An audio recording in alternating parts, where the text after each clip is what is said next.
Let's have a look at question 5 of the Edexcel P2 November 2012 higher exam paper. Child is given a push by his brother to start him swinging. Child on a swing. His brother applies a steady force of 84 newtons over a distance of 0.25 meters. Calculate the work done by this force for 2 marks.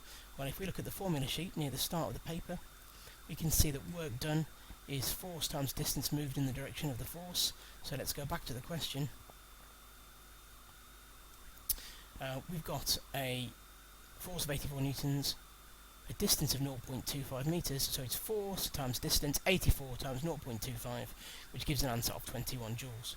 1 mark for writing the numbers into the equation correctly, 1 mark for the final answer, although if you just put the right answer you get 2 marks.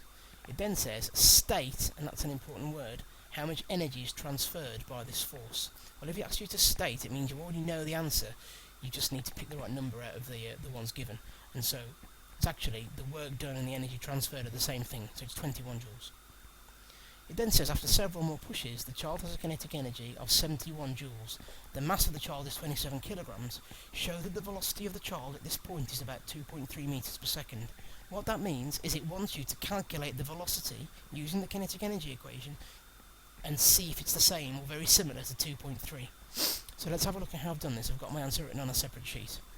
So we're going to start off by writing the equation. Kinetic energy equals a half mass times velocity squared. It's a bit cut off at the top there, that's my scanner, sorry about that. It then says substitute in.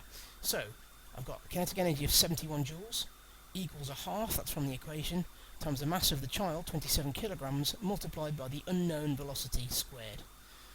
I'm going to go through the rearrangement quite quickly. We've got a time limit of 5 minutes for these questions, so you might want to pause it and have a closer look. But anyway, first thing I'm going to do is get rid of the half by timesing both sides by 2, gives me 142 equals 27 times velocity squared.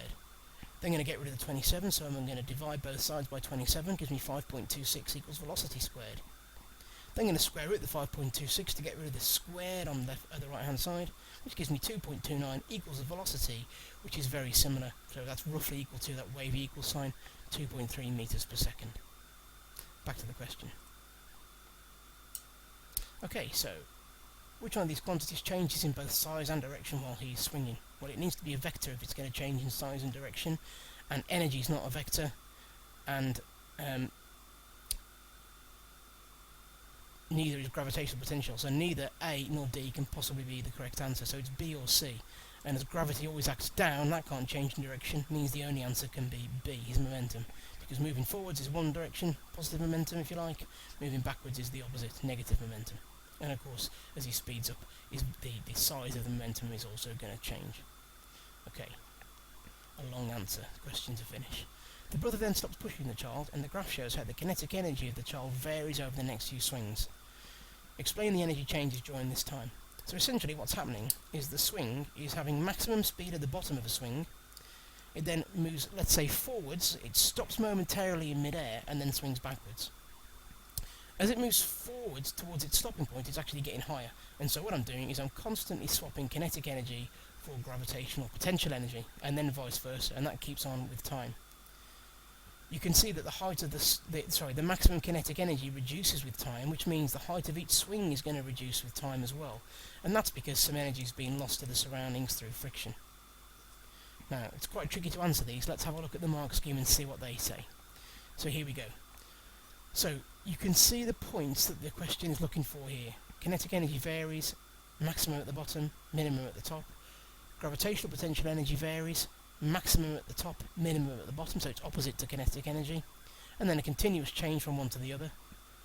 They've said the total amount of energy is constant during one swing, but over a number of swings, energy is dissipated to the surroundings because of air resistance and friction, and then the amplitude throughout the size of the swings decreases. So for a 5 to 6 mark question, a detailed explanation with links between facts over one period of oscillation and over several periods of oscillations, e.g. kinetic energy is at a maximum at the bottom of the swing. There is a continuous interchange of KE and GPE. KE and GPE reduce over a number of swings as energy is dissipated to the surroundings due to friction. The answer communicates ideas clearly and coherently, uses a range of scientific terminology accurately. Spelling, punctuation and grammar are used with few errors. It's worth having a bit of a think about exactly what you'd write for that one. Physics isn't that hard, but it can be quite tricky to get it down in a sensible order that will give you a good score. And that's question 5 complete.